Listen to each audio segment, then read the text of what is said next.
Hello friends, आज हम पढ़ेंगे महाजनपद काल।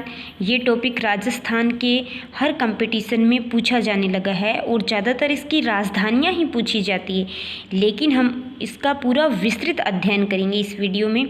तो ध्यान से देखिएगा। यदि वीडियो पसंद आए तो लाइक कीजिएगा।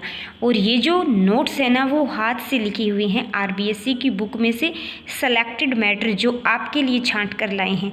तो चलिए शुरुआत करते हैं। महाजनपद काल 600 से 325 ईसा पूर्व। प्रारंभ में लोग कबीले के रूप में निवास करते थे। जनपद का अर्थ है जनों का, अर्थात मनुष्यों का निवास स्थान, यानी कि जहाँ पर मनुष्य निवास करते थे वो जनपद था, मनुष्यों का निवास स्थान था। महाजनपद काल द्वितीय नगरीकरण की घटना है, क्योंकि जो पहला नगरीकरण है ना, वो सिंधु घाटी सभ्यता में देखने को मिलता है। महाजनपद काल के शासक नियमित सेना रखने लगे थे। 16 महाजनपदों की सर्वप्रथम जानकारी बौद्ध ग्रंथ अंगुतर निकाय में मिलती है, और यह जो अंगुतर निकाय है वह सुत्त पिटक का ही भाग है। तो ये क्वेश्चन आ सकता है कि टोटल कितने महाजनपद है। तो टोटल 16 महाजनपद है, और इनकी सबसे पहले जानकारी हमें बौद्ध ग्रंथ है एक अंगुतर निकाय, उसमें मिलती है। और जो अंगुतर निकाय है ना, वो सुत्त पिटक का ही भाग है। ये सुत्त पिटक, ये अंगुतर निकाय, ये सभी बौद्ध धर्म के ग्रंथ ही हैं। चलिए तो अब शुरू करते हैं महाजनपदों को पढ़ना। तो पहला हम पढ़ते हैं कंबोज। कंबोज की राजधानी है हाटक और राजपुर।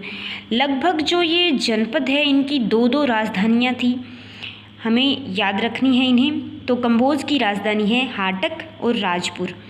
ये कहाँ पे पड़ता है? जम्मू कश्मीर, अफ़गानिस्तान और पाक तक फैला हुआ था। जम्मू कश्मीर से लेकर के पाकिस्तान तक फैला हुआ था कंबोज। ये सबसे जो उत्तरी महाजनपद है वो है कंबोज, उत्तर दिशा में था ये। दूसरा है गांधार। गांधार की राजधानी है तक्षशिला। तक्षशिला कहाँ पर पड़ता था? पूर्वी अफ़गानिस्तान, जिसमें कश्मीर घाटी और तक्षशिला का भाग था।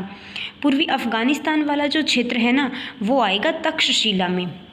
कुरु की राजधानी है इंद्रप्रस्थ। ये दिल्ली, मेरठ, गाज़ियाबाद का क्षेत्र है। आपकी जानकारी के लिए बता दूं दोस्तों कि इंद्रप्रस्थ जो है ना, वो दिल्ली का ही पुराना नाम है। महाभारत काल में हम पढ़ते हैं ना इंद्रप्रस्थ, तो वो इसी दिल्ली का ही जिक्र है। यहाँ पर कौरव और पांडव रहते थे। मत्स्य जनपद की राजधानी है विराटनगर। राजस्थान का जो जयपुर, भरतपुर और अलवर वाला जो क्षेत्र है, जो पूर्वी राजस्थान है, वो मत्स्य जनपद में आएंगे। विराटनगर का दूसरा नाम बैराठ भी है। मत्स्य की राजधानी कौन सी है? विराटनगर। ये क्वेश्चन 90% राजस्थान के एग्जाम्स में पूछा ही जाता है। आपको कोई ना कोई एग्जाम में ये क्वेश्चन देखने को मिल ही जाएगा। तो इसका हमें ध्यान रखना है कि मत्स्य की राजधानी है विराटनगर। पांचवा जो महाजनपद है वो है सूरसेन। सूरसेन की राजधानी मथुरा, जिसको मेथोरा भी कहते हैं, और सूरसेनाई भी थी।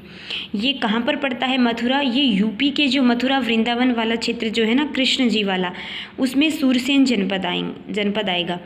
छठा जनपद है हमारा अवंती जनपद। अवंती की राजधानी उज्जैनी या महिष्मती, उज्जैनी और महिष्मती है।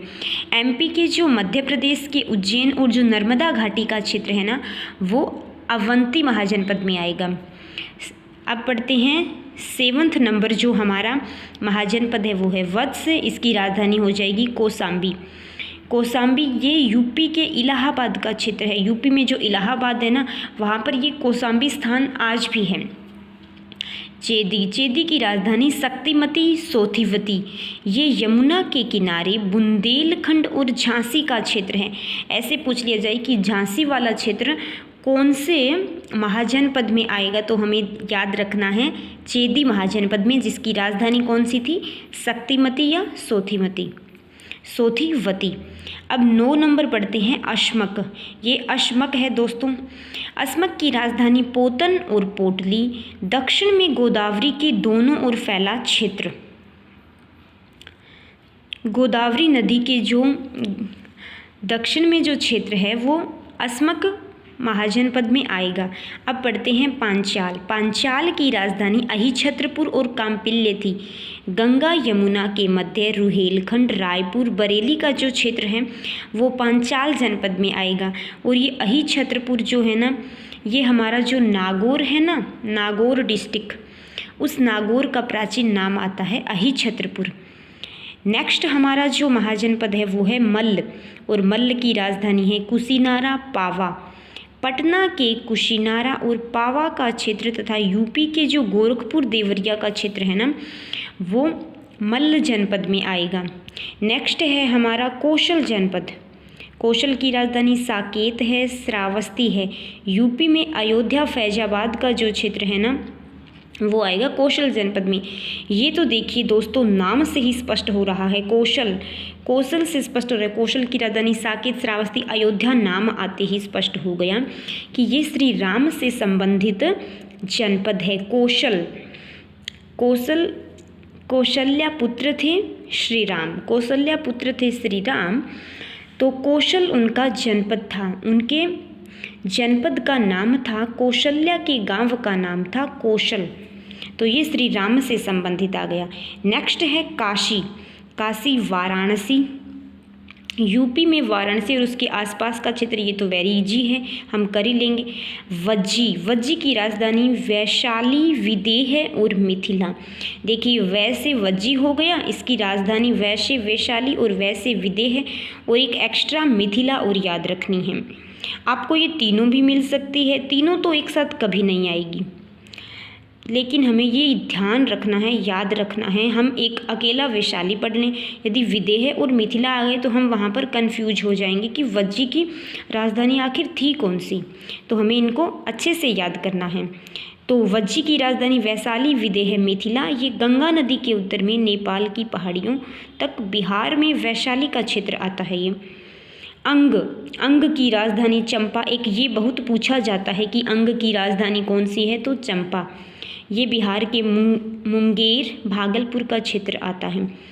16 और लास्ट नंबर हमारा जनपद है मगध जनपद। पाटलिपुत्र, राजगृह, गिरिव्रज, इसकी राजधानी है पाटलिपुत्र, राजगृह, गिरिव्रज। बिहार में जो गया पटना का क्षेत्र है वो मगध जनपद में आएगा। कहाँ आएगा? मगध जनपद में आएगा। तो दोस्तों एक बार फिर थोड़ा क्विक रिवीजन लगाते हैं हम। कंबोज की राजधानी राजपुरिया, हाटक, गांधार की तक्षशिला, कुरु की इंद्रप्रस्थ, मत्स्य की विराटनगर, सूरसेन की मथुरा, मेथोरा, सूरसेनाई, अवंती की उज्जैनी, महिष्मती, वत्स, कौसाम्बी, चेदी, शक्तिमती, सोथिमती, अश्मक, पोतन, पोटली, पांचाल, अहिछत्रपुर, कांपिल्य, मल्ल की कुशीनारा, पावा, कौशल की साकेत, श्रावस्ती, काशी की वाराणसी, वज्जी की वैशाली, विदेह, मिथिला, अंग की चंपा और मगध की पाटलिपुत्र, राजगृह, गिरिव्रज। तो दोस्तों इसकी जो डिटेल है वो हम नेक्स्ट क्लास में पढ़ेंगे। यदि समझ आया, वीडियो अच्छी लगी तो लाइक ज़रूर करना। ओके दोस्तों।